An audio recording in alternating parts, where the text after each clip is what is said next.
अस्सलाम वालेकुम, आप देख रहे हैं मुबशर लुकमान यूट्यूब चैनल। मेरा नाम मुबशर लुकमान है और बहुत दिनों से हम लोग रिपोर्ट कर रहे हैं चाइना और इंडिया के दरमियान लद्दाख के ऊपर। लेकिन actually to be honest and I have to be honest कि हम तो वो रिपोर्ट करते हैं जो हमें इंटरेस्ट को होता है या हमें लगता है।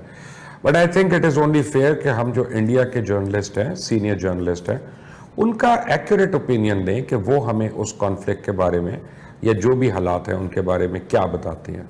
We must know what they are thinking and what they see over there। मुझे आज इंडिया टीवी से बड़े मशहूर और मायानाज जर्नलिस्ट हैं उनके रोहित शर्मा, इन्होंने ज्वाइन किया। Thank you Rohit ji and good evening and welcome and thank you for once again for joining us. Thank you. Rohit ji, मुझे ये बताइएगा कि बेसिकली हो क्या रहा है लद्दाख के ऊपर? क्या चाइना ने वाकई किसी जमीन पे कब्जा कर लिया है? क्या इंडिया को रिट्रीट करना पड़ा है? क्या कोई कॉन्फ्लिक्ट हो रहा है? दोनों साइडों से फौज को बढ़ाया जा रहा है, एयर पावर बढ़ाई जा रही है, वेयर विल इट एंड? देखिए, ये चीजें चाइना की जो एक्सपेंशनिस्ट पॉलिसी है, China has always entered the area of the other country. ये आज से नहीं है, ये बहुत साल से। 1962 में भी वो घुसे हमारे एरिया में, तब भी लड़ाई हुई।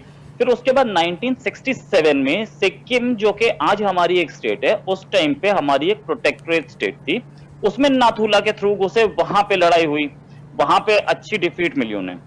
फिर उसके बाद ये 80s में भी घुसने की कोशिश की जब हम बोफोर्स गन हमने खरीदी। अभी फिर इससे पहले डोकलाम में घुसे। तो इंडियन वो लोग क्लेम करते हैं क्योंकि ये बॉर्डर ऐसा है जिस बॉर्डर की क्लियर डिमार्केशन नहीं है।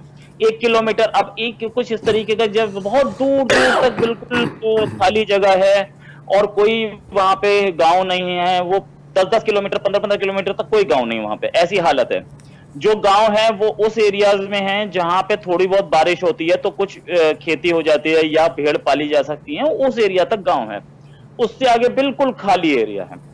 तो पूरे लद्दाख की पॉपुलेशन आप अगर देखेंगे तो इट्स मिनिमल, मतलब कितना, 10-15 लाख।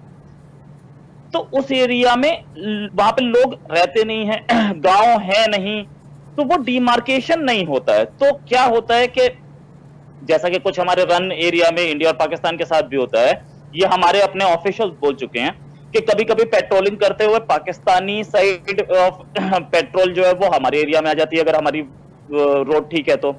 कभी पाकिस्तान की रोड ठीक है तो इंडियन पेट्रोल पाकिस्तान में घुस जाता है, वहां से वापस आ जाता है। तो ऐसा ही कुछ वहां का है। अब वो 2 किलोमीटर अंदर आए, कैंपिंग कर ली 2 रात के लिए, देन दे गो बैक। ऐसा इंडियन साइड का भी होता है, ये भी चला जाता है। डिमार्केटेड बॉर्डर है ही नहीं कोई, तो दे केम इन और आ करके फिर उसके बाद वो करते क्या है कि 2 किलोमीटर और फिर आगे अंदर आते हैं, तो उसको रोकने की कोशिश की जाती है। इस बार भी कुछ ऐसा ही हुआ, जो कि इंडियन आर्मी ने फेस टू फेस, वहां पे गोली नहीं चलती उस एरिया में, very peaceful border, face to face हाथों से लड़ाई हुई, जिसमें कि हमारे भी मारे गए, उनके भी मारे गए। वो लोग, चाइना इतना सीक्रेट कंट्री है कि वो बताता नहीं है अपनी कैजुअलिटी।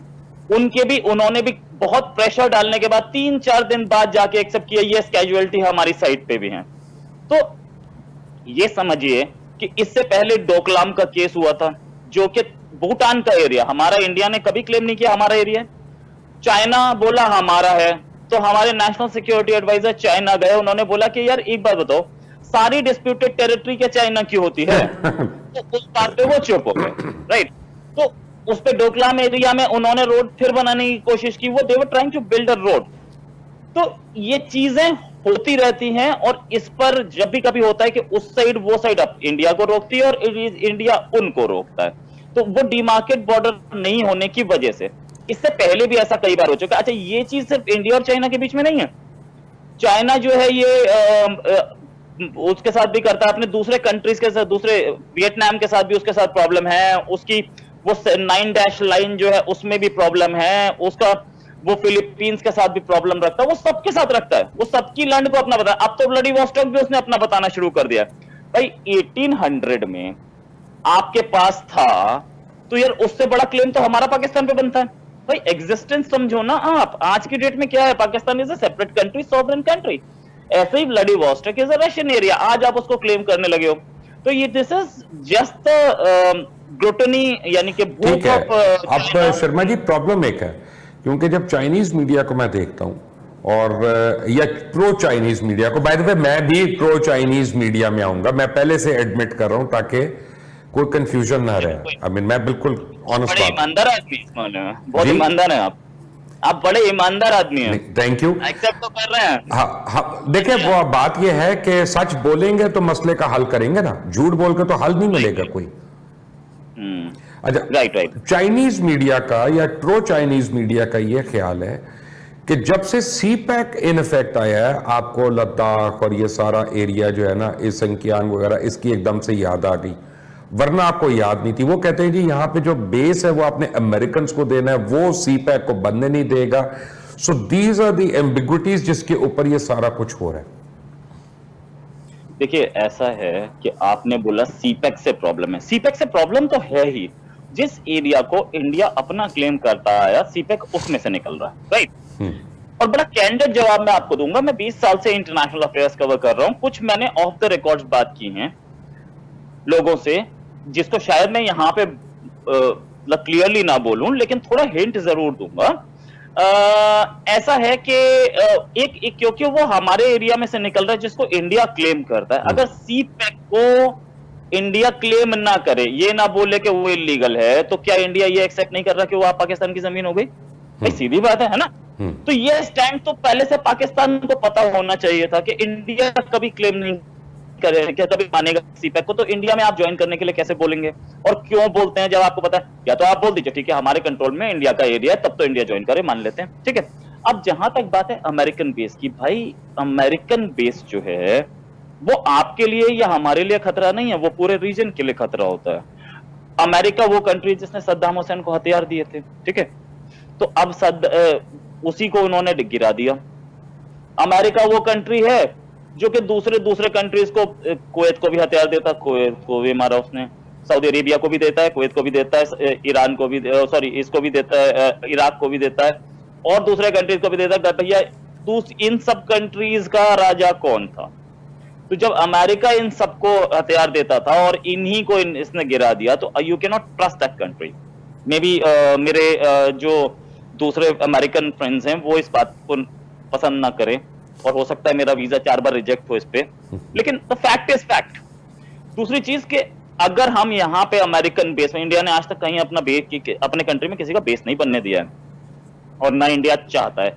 इंडिया ने पूरे जो हमारी सार्क कंट्रीज हैं उसमें ही बेस का मतलब पसंद नहीं किया है। श्रीलंका में कोई बेस नहीं था, अभी एक हम्बन टोटा बना है, अब वो कब तक आएगा वी डोंट नो, बट हम्बन टोटा एक बन रहा है। अभी पाकिस्तान एक बना रहा है चाइना के लिए, चाइना बना रहा है वहां पे ग्वादर, ठीक है, तो वो चाइना के पास है, चाइना का बेस नहीं है, राइट।